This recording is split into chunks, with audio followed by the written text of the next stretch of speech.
What sort of job are you looking for exactly? Anything really to tide me over. The only thing is I do have a child, you see, so I need to work fairly flexible hours. How flexible, Miss Taylor? Mrs. Taylor. Fairly flexible. Because I have to take her to school, you see, so it would help if I could start a bit later than usual. I see. So that's start a little later sometimes. Yes. But you could make that time up at the other end of the day, could you? Well, that could be another problem, really. Oh, yes? You see, I'm sure I can arrange to have her picked up or go to a childminder's. Obviously, I can't let her go back to an empty flat. No. So it would help if occasionally I could get away early as well. I see. So that's starting late and getting away early. Doesn't sound very impressive when you put it like that, but that's the situation. So it's really more part-time? Well, flexi time. It's not that I'm not prepared to work. I am. But you've got a child, yes. Well, I'll have a look and see what we've got. It's just with unemployment being as it is, single parents wanting to start late and finish early are up against double parents who'd happily live at the office if they could get a job there. I'll see what we've got. Before you do, one other slight problem, actually, is holidays. Don't you think you ought at least to have the interview first? No, I mean school holidays. You see, I'm sure I can get someone to look after my daughter most of the time, but probably not all of it. And how long are school holidays now? Well, it's 2 weeks at Easter, 2 weeks at Christmas, and 6 weeks in the summer. I see. So what we're looking at now, then, is a job starting late, finishing early, 10 weeks holiday. I know it doesn't sound very good, but that's the way it is. It's not that I don't want to work. I do. It's just... You've got a child, yes. Well, what about Granny? Couldn't she help with her? Oh, she's 50 miles away, you see. She does what she can, but she does have her own life. Yes, I do understand, yes, having grandchildren myself. What I think is so marvellous about grandchildren, really, is the way they go home about 5 o'clock. Now, what sort of money are we looking for? Well, that could be another problem as well. Another one? Oh. You see, as I have to pay childminders and so on, obviously I've got to earn quite a bit more than I'm paying them, or I won't have enough left to live on. Ah. Or in other words, I've got to earn enough money to enable me to employ someone to allow me to go back to work. I see. So it's a sort of job creation scheme. A bit like musical chairs. Yes, in a way. So I think I've got to earn quite a bit. So that's a highly paid job, then, starting late, finishing early, 10 weeks holiday a year. Yes. I don't suppose you've got anything like that, have you? If I had, dear, I'd have applied for it. And then we watched a bit of telly, didn't we, Kerry? You didn't watch anything violent? No, I'll turn the news off. Then we had a game of chess. I let her win. I let you lose, you mean? And then I did some eggs for tea. How long did you give them, Eddie? About 2 weeks each. How'd you get on with the jobs? Well, I struck gold on application forms. How about you? Oh, I've got a few things lined up. I'm doing a society wedding on Saturday, actually. Oh, society, great. Who's getting married? It's a bloke at the building society. Where's the manager? Anyway, I think I'll be off. All right, Eddie. Thanks for watching, Kerry. Yeah, that's all right. Bye-bye, Kerry. Bye. Oh, Linda, look, I was going to say, if you can arrange a sitter, I thought, maybe you'd like to come out with me one night. Oh, thanks, Eddie, but I don't think so, really. Oh, why's that then? Well, basically, because I don't go in for one-night stands and you don't seem to go in for much else. Oh, no, it don't have to be a one-night stand. Don't have to go on that long. We could be done by 11:30. Sorry, Eddie, but thanks anyway. All right then. Well, I better be off home. Did you want to ring for a taxi? No, I'll walk. I need the exercise. Good night, then. No.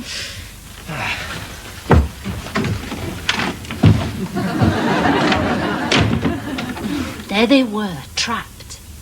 Just when it seemed their fate was sealed, the petrol ran out of the Wicked Witch's chainsaw. Chainsaw? What is this book? Fairy horror stories. Tales of the undead. Don't finish it, it's getting good. And she turned into a pillar of stone. Ah, well, that's a bit more like it, you see, your old-fashioned traditional violence. Go on. And the princess then kissed the ugly frog and he turned into a handsome Robocop. Robocop? You're spoiling it. So they bought a flat and moved in together, took it into us to do the housework, and lived happily ever after. A story for our times. Is that it? Didn't they get divorced? What? After they'd lived happily ever after for a while. It doesn't say. It's not everyone who gets divorced, you know, Kerry. I wouldn't want you to get the wrong idea. Most people stay together, if only for the sake of the children. So why didn't you and Dad then? What? Stay together for the sake of the children. It's complicated, Kerry. Let's put the light out, shall we? No. No.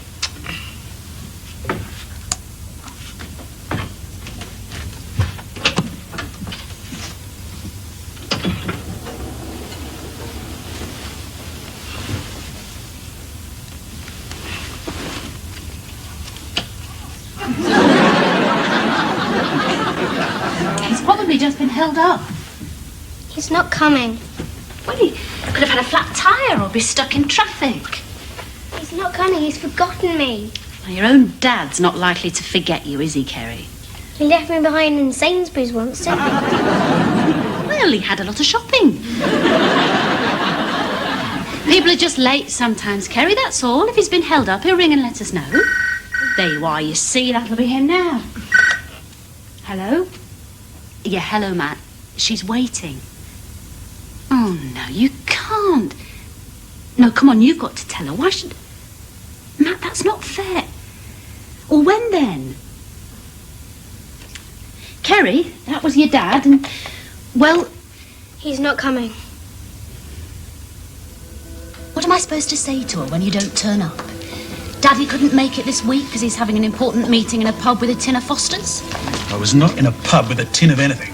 I got a call. I thought I could have got some work out of it. You know what it's like when you're freelance? You've got to put yourself about. Matt, you wanted access. You went to court over it, and now you've got it, you don't turn up. Well, that's what Kerry thinks men are. People who don't turn up, or bad pennies who do. And you agree with her, I suppose? No. I think men are people who get amnesia of the checkbook every first of the month. In fact, I'm thinking of patenting this new game for single parents. It's called The Money's Not Here Again, then. Here we go. Alimony with acrimony. All I'm saying is 1 week you turn up, the next you don't. If you never turned up at all, it wouldn't be so bad. She can't even rely on you to be unreliable. It spoils my weekend, too. Yeah, well, I'm sorry I'm behind with the money, but I just haven't got any work. To be honest, I'm living off Christine. Who's that? That's who I'm living with. I thought you were living with Jessica. No, it didn't work out. She went back to her husband. I didn't even know she was married. Neither did I. She was very quiet. Anyway, it's bad enough with Christine supporting me. I can hardly suggest that she supports my ex-wife and child as well. She might think that's a bit too much. You know what women are like. I'm not asking her or anyone to support me. The money's for Kerry, not me. Okay, and when I've got it, she can have it with interest. But the way things are now, I haven't got it to give. Okay. Look, I better go and pick her up. So you'll be there on Saturday, will you, Matt? She's so disappointed when you don't come. I said I would be there, all right? And you won't forget her birthday, even if it's just a card. How could I forget her birthday, Linda? I was there when she was born. Well, you were there when she was conceived, yeah. Your interest seemed to wane a bit after that. Now, look here, Linda, if you think... Thanks. No, it's my treat. Maybe we could go Dutch on this, huh? Shall we? Seems like old times, really. Doesn't it, though?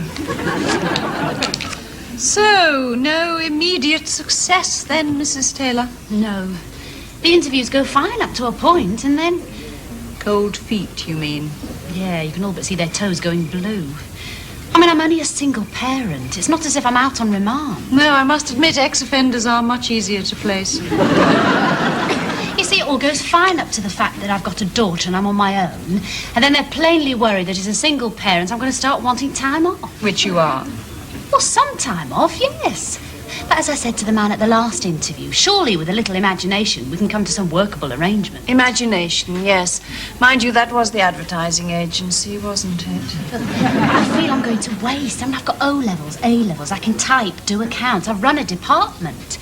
Surely there must be something that a woman with those sorts of qualifications can do. Have you ever thought of a cleaning job? A cleaning job?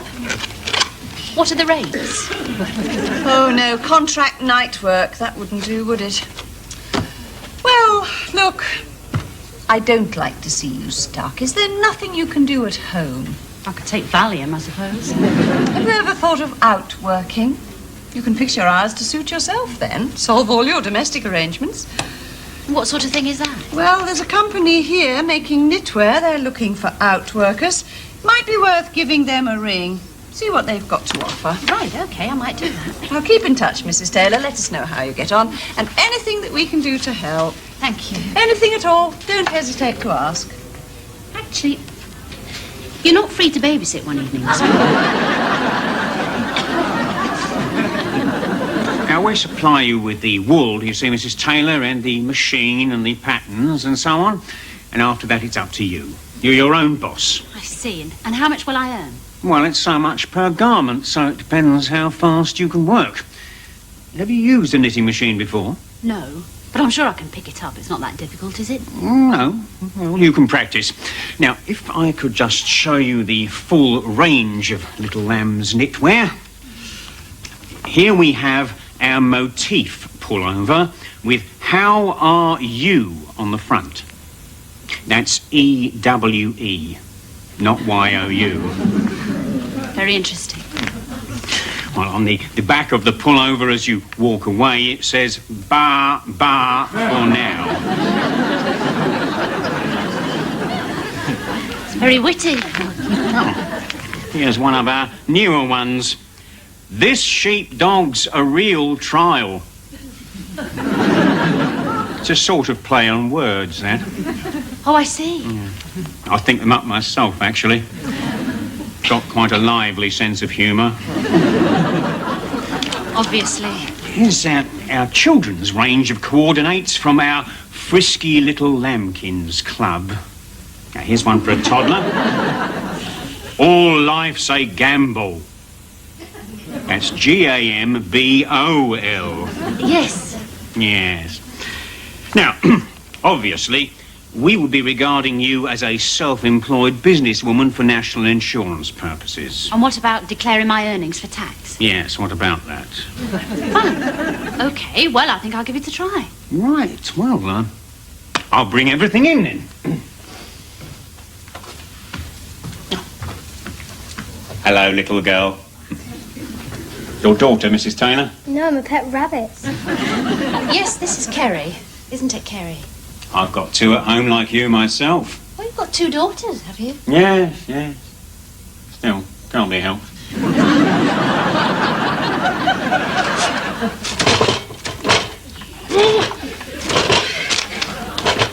You're not getting angry with it, are you, Mum? No, of course I'm not getting angry with it. I'm not getting angry with anything. Oh, you are. What's wrong with this stupid thing? Stupid instructions are all in Japanese. Do you want me to look at it? No, what good would that do? Stupid thing. Oh. It's all right, Kerry. I fixed it. So they left her in the acid bath until she dissolved. And they all lived happily ever after. Are you sure you got this out of the children's section, Kerry? Yeah? Can you read me another one? No, come on, I've read you plenty. It's time to go to sleep. But I don't want to go to sleep. Well, it's bedtime. Come on, you don't want to be tired for your birthday. Another birthday, eh? Can't believe how old I'm getting. Are you going to bed, Mum? Not yet. Have all those pullovers to do. I'm thirsty. Can I have a drink? What do you want? A glass of milk? I'll have a vodka and lemonade, please. I'll get you a glass of milk.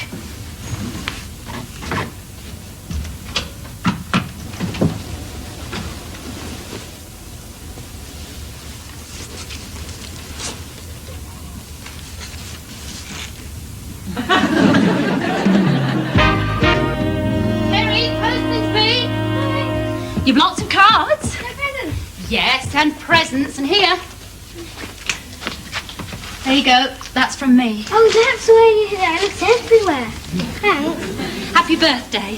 Thanks, Mum. I'll open yours first.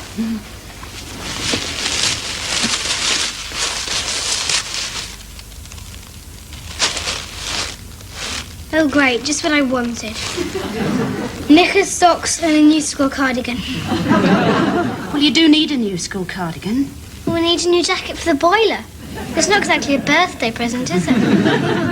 Well, I'm sorry, but let's open the other, shall we? Here, that's from your dad. Shall I help? No, I can do it. Oh, wow, look what Dad sent me. What? It's a computer. A what? Must have cost a small fortune. Yeah, or a large one.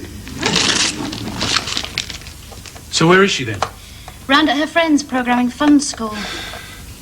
I mean, you really are the pits sometimes, Matt. Why am I the pits? When did I take up coal mining? I remembered her birthday. That. What about it?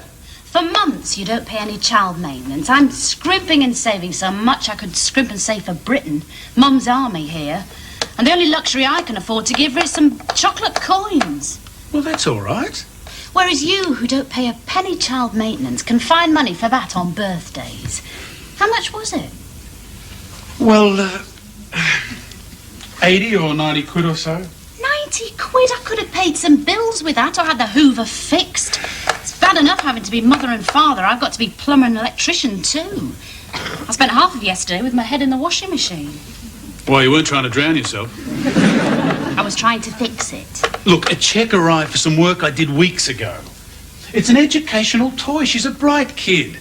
She's like me. She's got a high IQ. She deserves a computer. Yeah, and I wanted to have a computer too, but not when her knickers have gone grey and her tights are so full of holes you couldn't even use them for tea strainers. There are priorities. Well, I didn't think. Oh, you never did. You'd go out and buy champagne when we didn't have the money for toilet rolls. Could you pass the adjustable spanner, please? You sure you know what you're doing? Those are the pliers. You just don't want me to give her anything. That's what this is about. It is not. Oh, it is. You don't want me to give her anything that reminds her she's even got a father at all. You don't want her to know me. You don't want her to see me. You don't want her to have anything to do with me at all. Matt, I do want her to see you, but half the time you don't turn up. Except in the wrong places. Oh, I knew you'd start raking that up. Anyone would think I was the only man in the world who had ever made a mistake. One thing. That was all I did. Just the one thing. Yeah, with my best friend on the futon. Well, I paid for half, but it was my futon too. Look, Linda, I haven't had an easy life. You don't know how hard it was for me at that orphanage. You only went there to make a half-hour documentary. I've had troubles you don't know about. You didn't have a deprived childhood. No, I had a deprived marriage instead. And the one time that I can afford to buy her a little something... Little? I wish I could afford £90 for a little. You carry on like this Like about what? it. Jealous and resentful. Yes, all right, I am jealous. Jealous that I can't afford to buy her things like that, and I'm resentful that you use my child maintenance to buy it with. Everyone sent her something nice but me. Yeah, well, she'll get over it. You know what kids are like. Yeah, I know what kids are like. How come you do? You didn't stick around long enough to find out. You were the original invisible dad. Now, look here, Linda, that's not the sort of thing that... Hi, Kerry. Kerry, your dad's here to say happy birthday. Isn't it lovely to see him?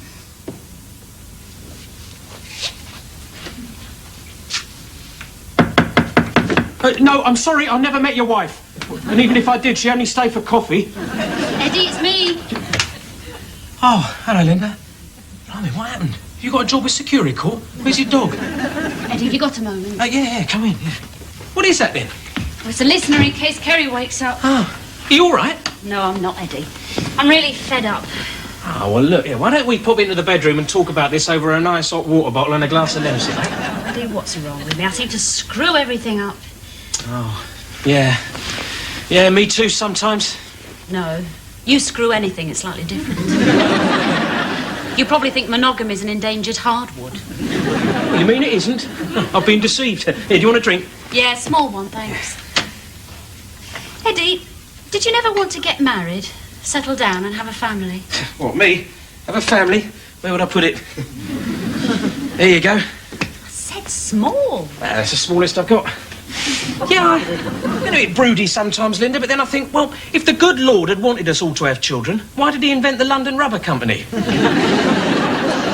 I don't know, Eddie. I never do the cryptic crossword. But I know one thing. If I had had kids, at least I'd stick with them. You know, I don't understand Matt letting you down the way he did. On that futon. And with her, too. I mean, why her? You're every bit as attractive as her. She was nothing to look at. Thanks, Sid. You're not so bad yourself till you open your mouth and put your foot in it.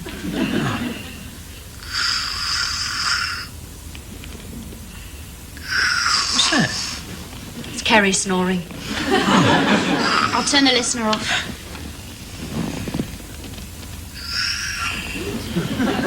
I mean, the wool's off then, aren't they? Don't think we never heard you.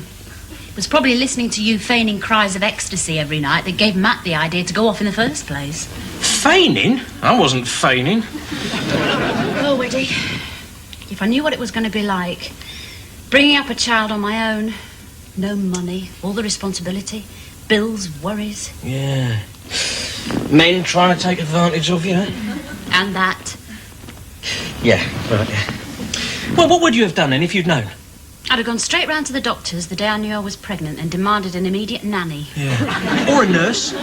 Something about a girl in uniform. Oh. Maybe Matt and I should have stayed together.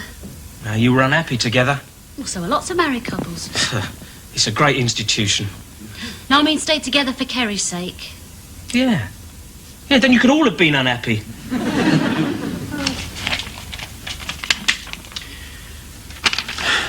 Is that all? I'm afraid so, Mrs. Taylor. For all those pullovers? Well, obviously, as I said before, you won't be at full speed to start with. It's not even £1 an hour. I get more for a paper round. Well, some of these garments I'll have to sell as seconds, though, Mrs. Taylor. The early ones aren't really up to standard, are they? But the rest are all right. Oh, even so. We did expect you to stick to our designs. I did. Oh. Did you make all of these yourself? No. My neighbour did some while he was babysitting. Why? We're never going to sell this, are we? Making mutton, indeed. Eddie. And I really am, within reason, prepared to take anything. Just as long as it doesn't have any connection with ewes, sheep or little lambkins. Sheep or lambkins, right, so that's no veterinary work. So has anything new come in? Well, yes, I have got a temporary one here, just a few hours a day. It would fit in rather well with your daughter's schooling, as a matter of fact. Really? I don't know if you'd want to do it, though. Wouldn't be everybody's cup of tea. I'm even prepared to drink herbal. I'm so embarrassed. I can't tell you how embarrassed I am. I wish a hole in the ground would come and swallow me up.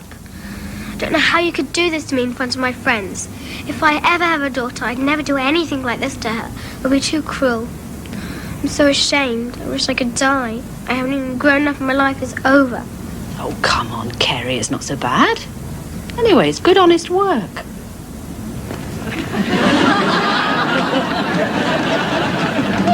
Feel like I'm made out of gingerbread. After the break, the surgery receives a famous visitor in the last in the current series of Dr. Finlay. Can't think about rainy weather now. I find